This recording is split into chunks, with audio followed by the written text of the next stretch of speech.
Next,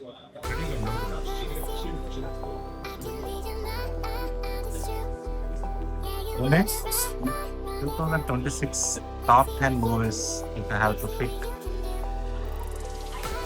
so ఈ మధ్యకాలం చూసిన మూవీస్లో 3 ఇంగ్లీష్ మూవీస్ నాకు చాలా బాగా నచ్చాయి. ఫ్యామిలీ అంతా కలిసి చూడొచ్చు, కిడ్ ఫ్రెండ్లీ మూవీస్ కూడా. ఫస్ట్ ఏంటంటే ద షీప్ డిటెక్టివ్స్. ఇది ఒక మర్డర్ మిస్టరీ అన్వీల్ చేస్తుంటుంది. చాలా లాజికల్గా ఉంటుంది, స్టోరీ ఉంటుంది, సస్పెన్స్ లాస్ట్ దాకా ఉంటుంది, బోర్ ఏం కొట్టదు, కిడ్స్తో పాటు చూడొచ్చు, చాలా బాగుంది. నెక్స్ట్ మూవీ వచ్చి ప్రాజెక్ట్ హెయిల్ మేరీ. నాకు ఫస్ట్ నుంచి సైఫై ఫిక్షన్ అంటే ఇష్టం. So aliens, good alien movie ఇది. నాకు బాగా నచ్చింది. చాలా మందికి లాగ్ అనిపించింది, బట్ నాకు చాలా నచ్చింది. గ్రాఫిక్స్ అంతా చాలా బాగుంది. ఐమాక్స్లో ఎందుకు చూడలేదని ఫీల్ అయ్యాను.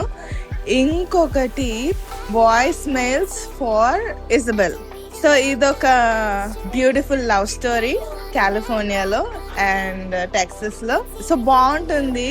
ఒక PS I love you style of movie. చాలా రోజుల తర్వాత ఇంగ్లీష్లో ఇలాంటి ఒక స్మూత్, పెద్ద నాన్ సెన్స్ అంటూ లేకుండా ఉండే మూవీ. సో ఈ 3 ఇంగ్లీష్ మూవీస్ డెఫినెట్లీ నా టాప్ 10 లిస్ట్లో ఉంటాయి ఫర్ 2026. ఇంగ్లీష్ మూవీస్ సైఫై కేటగిరీలో వార్ మెషిన్ చాలా బాగా నచ్చింది. మోడర్న్ టెక్నాలజీ, రోబోట్, ఇవంతా, ఈ కాన్సెప్ట్స్ అంతా ఇంక్లూడ్ అయి ఉంటుంది. అండ్ ఏలియన్ కాన్సెప్ట్ కూడా చాలా ఇంట్రెస్టింగ్ ఉంటుంది. యాక్షన్ బాగా నచ్చిన వాళ్ళకి బాగా నచ్చుతుంది. నాకైతే బోరే కొట్టలేదు. War Machine. నెక్స్ట్ మన ఇండియన్ మూవీస్కి వస్తే ఈకో మూవీ, ఓల్డ్ మూవీనే, లైక్ జానా టైంలో వచ్చినట్టుంది ఓటీటీలో. నాకు నచ్చింది. Slow suspense and some drama బాగుంది. ఈకో మలయాళం డబ్బింగ్. నెక్స్ట్ వారా 2. ఇది జస్ట్ ఒక 4 బాయ్స్ జర్నీ, చైల్డ్హుడ్ నుంచి అడల్ట్హుడ్ దాకా.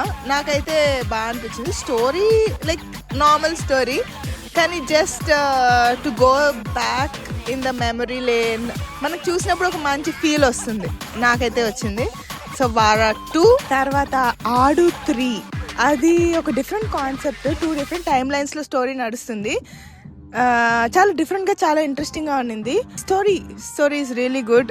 లాస్ట్ దాకా we know what is happening, but ఎలా జరుగుతుంది, ఎలా చూపిస్తారు అనేది movie. Next Mammootty negative role చేసిన movie Kalamkaval. Kidnapper kind of person, కానీ చాలా బాగుంది. ఆయన యాక్షన్ కోసం చూడొచ్చు movie. And definitely good story, gripping, suspense. అసలు నాకైతే స్ట్రెస్ వచ్చేసింది ఆ సినిమా చూస్తున్నంతసేపు. అసలు ఇప్పుడు మనం అనుకుంటాం కదా, హీరో అంటే హీరోయిక్ రోల్సే చేయాలి అట్లా అనేసి.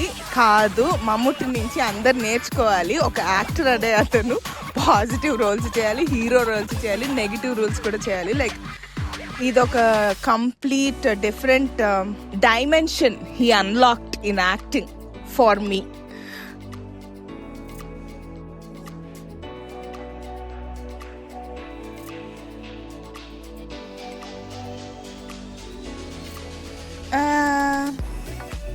హిందీ మూవీస్లో ది తాజ్ స్టోరీ అని ఒక సినిమా చూసా. It was mainly about questioning our own history. బేసిక్గా తాజ్ మహల్ గురించి ఉన్న కాన్స్పిరసీస్ పైన తీసిన స్టోరీ. చాలా ఇంట్రెస్టింగ్ ప్లాట్ ఉన్నింది. It made me really think లాస్ట్కి, నిజంగానే ఇది నిజం కదా, why should we even trust what is taught to us in schools అన్న మైండ్ సెట్ వచ్చింది. అండ్ తెలుగు మూవీస్లో బేసిక్గా కమర్షియల్ మూవీస్ని స్కిప్ చేసేసి మిగిలిన రిలీజ్ అయిన వాటిల్లో చెప్తున్నాను. దండోరా మూవీ నాకు బాగా నచ్చింది. సెన్సిటివ్ సోషల్ ఎలిమెంట్స్ని టచ్ చేశారు. క్యాస్ట్ ఒకటైతే ఇంకా ఉన్నాయి, ఇంకా మీరు సినిమా చూస్తే అర్థమవుతుంది. That movie also made me think, ఏందిరా ఇట్లున్నారు ఏంది మనుషులు అన్నట్టు. యా, అది కూడా ఒక చాలా మంచి movie. Everybody did a great job good actors. Cinema అంతా ప్రతి ఒక్కరు వాళ్ళ రోల్కి న్యాయం చేశారు. ఇలాంటి మూవీస్ని మనం ఎంకరేజ్ చేయాలి, but unfortunately we are not doing it. So Dandora is another must watch which I liked.